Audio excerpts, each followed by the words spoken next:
What is up, everyone? It's Quinn here, and in today's video I'm going to be going through the top waiver wire targets that you guys should be looking to pick up heading into week 14 of the NFL season. Some of you may be starting your fantasy playoffs here in week 14.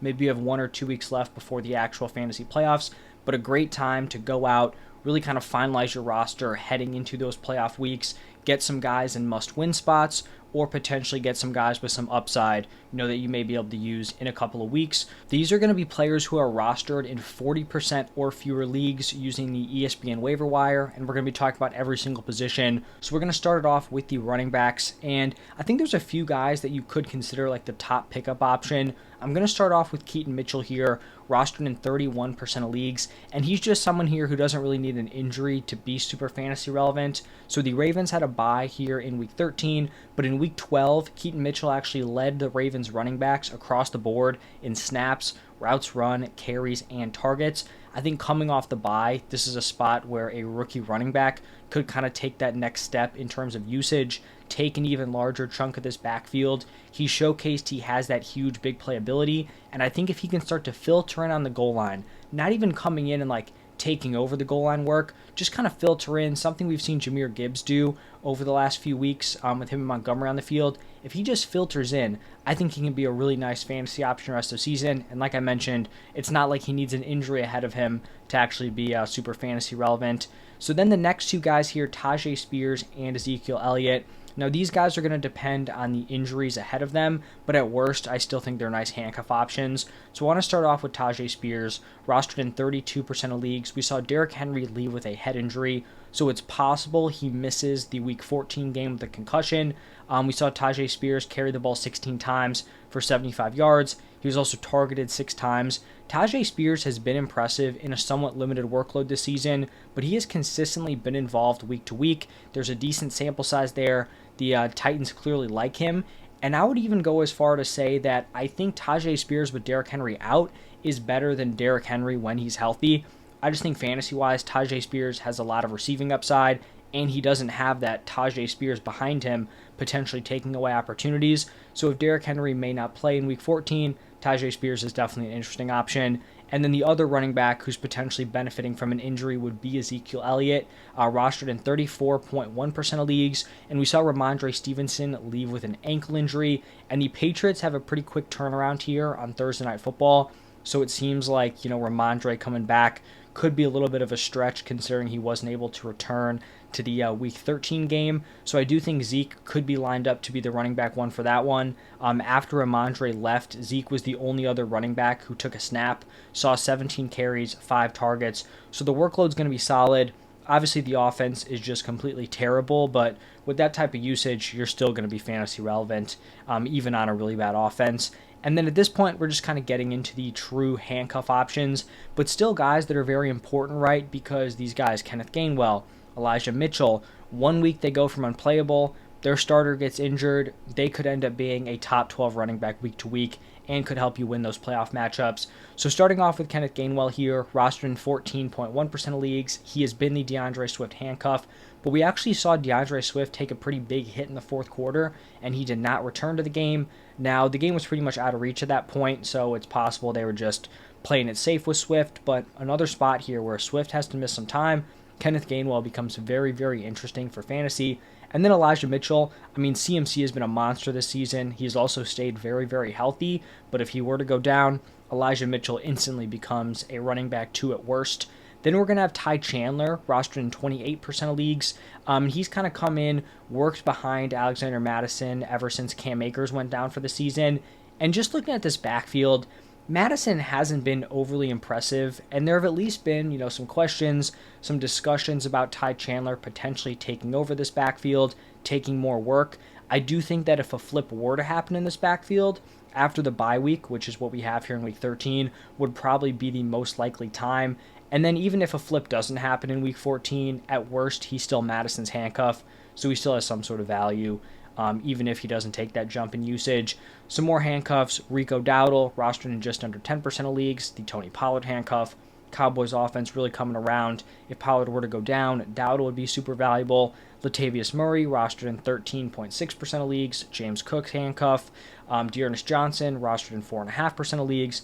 We'll see him tomorrow night. At this point, it looks like he is the Travis Etienne handcuff, not Tank Bigsby. And then Royce Freeman, rostered in just under 20% of leagues. It does look like Kyron Williams is back to dominate in the snaps, but if he were to go down again, Royce Freeman would probably be that guy stepping into the running back one role. So those are going to be the running backs. Now looking at the wide receiver position, I actually think this is a really interesting spot here for some of these wide receivers. I'm going to start off with Demario Douglas, rostered in 34.5% of leagues. He did miss this week here in week 13 with his second concussion, so not ideal there. I also mentioned it with Ezekiel Elliott. They have the quick turnaround, so I wouldn't say it's a guarantee he's going to be good to go for Thursday night. But when Douglas has been healthy in recent weeks, I think he's a solid weekly wide receiver 3.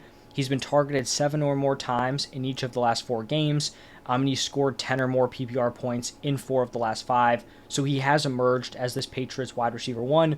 Hopefully he's able to get healthy heading into this Thursday night game. Then we're going to have a pair of Packers wide receivers here, Romeo Doubs and Dontavian Wicks. Starting off with Doubs, just made the cut, rostered in 38.2% of leagues.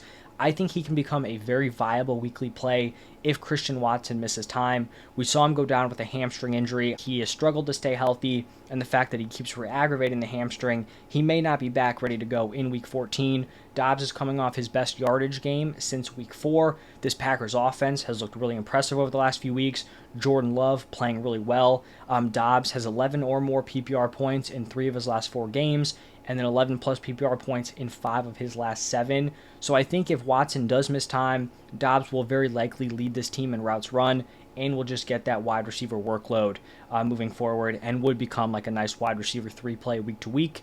Also mentioned Dontavian Wicks. He's actually rostered in under 1% of leagues. He hasn't been a guy who's like consistently commanding volume, but he continues to make an impact even in a more limited role in terms of his usage. He's had 40 or more receiving yards in each of the last 4 games, and another guy who should get a bump in usage if Watson is out. So you kind of have all those young guys, Jaden Reed, Romeo Doubs, Wicks, all could get a bump in usage. Jaden Reed just missed the cut. So if he's out there, in terms of usage, just missed it. If he's out there, I would definitely be interested in him. Sandwiched between those Packers guys, you're going to see Noah Brown. And with Tank Dell, unfortunately, going on IR, it seems like Noah Brown could have a much larger role going forward. He played the full-time starter snaps, had the same number of snaps and routes run as Nico Collins, so he seems pretty locked into that role. Now, unfortunately, he didn't really make the most of it, did not record a reception, but this was his first game back after he missed Week 11 and Week 12. If we remember, prior to him missing any time, he was coming off of back-to-back 150-plus yard games, so he was kind of killing it prior to going down. I think if C.J. Stroud continues to play at a high level, Noah Brown could definitely be an interesting fantasy option rest of season with, like I said, Tank Dell going to be out for the year. And then the 5th and final wide receiver here is going to be Jameson Williams, rostered in 13.3% of leagues. Unfortunately, he's still not commanding volume, but he is making like a big play weekly. He's had a 30-plus yard reception in both Week 11 and Week 12, and then he had an impressive 19-yard rushing touchdown where the dude just went like a million miles an hour and then jumped like 7 yards into the end zone. So he's making big plays. I don't know if it's all going to click and come together right at some point this season where you'd want to throw him into your lineup, but I do think it's possible where maybe he puts together a solid week next week and then maybe stacks one more, and then maybe he's flex worthy over the last couple weeks of the season. Just one of these spots here where there's not a ton of wide receivers out there, potentially someone who's interesting. Also an honorable mention to Jonathan Mingo coming off of one of his better games. Don't really want to be super invested in this Panthers offense, but another one of these young guys you could be looking at if the waiver wire is thin at the wide receiver position. So now we're going to pivot over to the quarterbacks, and there have just been so many kind of long-term injuries to the quarterback position. The waiver wire is just really rough at this point. So I have 2 guys on here. I'm going to start it off with Matthew Stafford, rostered in 32.1% of leagues. He's actually coming off of back-to-back strong fantasy games. He threw for 279 yards and 3 touchdowns against a very, very tough Browns defense on Sunday. The reason why I'm kind of hesitant to have him here is that he draws another really tough matchup against the Ravens, who have just been a death sentence to opposing fantasy quarterbacks. But just looking at the waiver wire and the guys that are rostered in ESPN leagues, he's really one of the only like capable quarterbacks rostered in under 40% of leagues, so someone you could be looking at. Then we're going to have Gardner Minshew rostered in just over 10% of leagues. He's coming off of back-to-back like decent fantasy performances. Nothing crazy, but they're at least letting him throw the ball a ton, 40 plus pass attempts in back-to-back weeks. He has a decent matchup against the Bengals, so if you're super desperate, Gardner Minshew could be someone you throw in there at the quarterback position. Another spot that's pretty thin in terms of the waiver wire at the tight end position. I was kind of surprised to see that Isaiah Likely is still rostered in under 25% of leagues. I understand he's coming off the bye week, but I feel like if you picked him up at some point, like you're probably in dire need of a tight end and you probably should have kept him. In the one game without Mark Andrews that we've seen this season, Isaiah Likely had an 83% route participation. I believe he led the team in receiving yards in that one. So very viable play moving forward, as soon as this week here in week 14. So definitely someone who should be the top pickup if you are desperate for a tight end to throw into your lineup. And then I want to just throw a shout out to Brevin Jordan here, rostered in only 1.5% of leagues. And with Dalton Schultz out, he stepped into a pretty significant role, pretty much played that Dalton Schultz usage. He had a 77% route participation. He was second on the Texans in targets with 5. He was also second in receiving yards with 64. So I think Brevin Jordan is like a fringe tight end 1 if Dalton Schultz does continue to miss time.